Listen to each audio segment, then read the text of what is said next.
I do every day, Mum? What do I do? Get up, catch the bus, go to work, come back home, eat chips and go to bed. Is that it? It's what the rest of us do. But I can't. Why? Because you're better than us? No, I didn't mean that. But it was. It was a better life. And I don't mean all the travelling and seeing aliens and spaceships and things. That don't matter. The doctor showed me a better way of living your life. You know he showed you too. That you don't just give up. You don't just let things happen. You make a stand. You say no. You have the guts to do what's right when everyone else just runs away. This is today's flat Earth. The fact that we live in the cutting edge of human evolution, the cutting edge of how far humanity has come,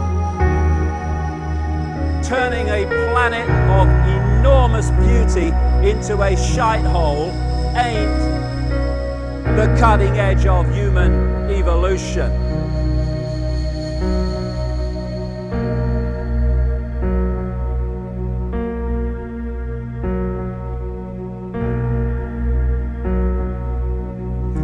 As Michael Elner said, just look at us. Everything is backwards. Everything is upside down. Doctors destroy health, lawyers destroy justice, universities destroy knowledge, governments destroy freedom, the major media destroys information, and religions destroy spirituality. I think there's more to know here. Isn't that weird? We always kill the guys who try and help us. Isn't that strange that we let the little demons run amok? Always. John Lennon, murdered. John Kennedy, murdered. Martin Luther King, murdered. Gandhi, murdered. Reagan, wounded. You know. Bad fucking choice. You find that people that are in positions of apparent power, like prime ministers and presidents, are actually puppets of the real power, which doesn't put itself on public display. Why would it? I mean, does anyone really think that George W. Bush is running America? He probably couldn't tie his shoelaces, never mind run a country. I have this feeling, man, because you know there's a handful of people actually run everything. That's true. It's provable. It's not I'm not a conspiracy nut. It's provable. Handful, very small elite run and own these corporations, which include the mainstream media. I have this feeling who's ever elected president, like Clinton was, no matter what your promises you promise on the campaign trail, blah, blah, blah, when you win, you go into this smoky room with the 12 industrialist, capitalist scumfucks who got you in there, and you're in this smoky room, and this little film screen comes down, and a big guy in a cigar, roll the film. And it's a shot of the Kennedy assassination from an angle you've never seen before. It looks suspiciously off the grassy knoll. And in the film, the screen goes up and the lights come up and they go to the new president. Any questions? Just what my agenda is. First we bomb Baghdad. You got it. What I am is frustrated at watching Orwell's 1984 unfold in front of our eyes by the day, while people focus on who shot Phil Mitchell. That is frustrating, because my children and your children, thank you, are going to have to live, indeed, in the timescale, so are we, because we're living in it now, when the most basics of freedoms are being taken away. The average man and woman is in a trance. They get home from work, they don't even talk to their children. They turn the television on, and they let those corporate messages set the agenda in their lives. All you ever hear about in this country is our differences. That's all the media and the politicians are ever talking about, the things that separate us, things that make us different from one another. That's the way the ruling class operates in any society. They try to divide the rest of the people. They keep the lower and the middle classes fighting with each other so that they, the rich, can run off with all the fucking money. Fairly simple thing, happens to work.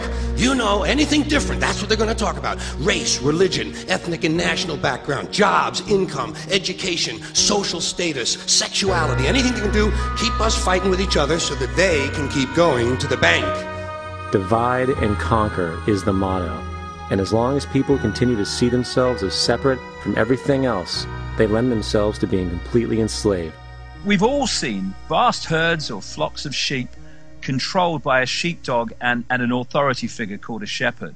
You imagine if just a significant number, not even half, of those sheep said, we're not going to succumb to fear of the sheepdog, and we are going to go our own way.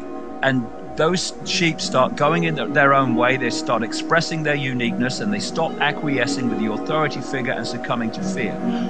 Where's the power of the shepherd now? Where's the power of the sheepdog now? They have no power except in acquiescence by the mass of the sheep to the perceived power that they have.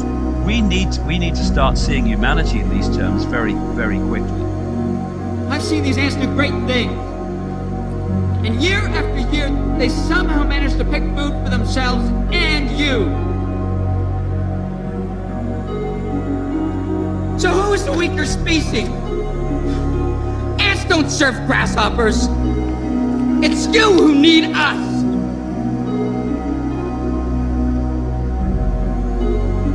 You know, when you go through all these different levels of how we are attacked mentally, emotionally, and physically to suppress us and to hold us in the box, in the bubble, that tells us something about us.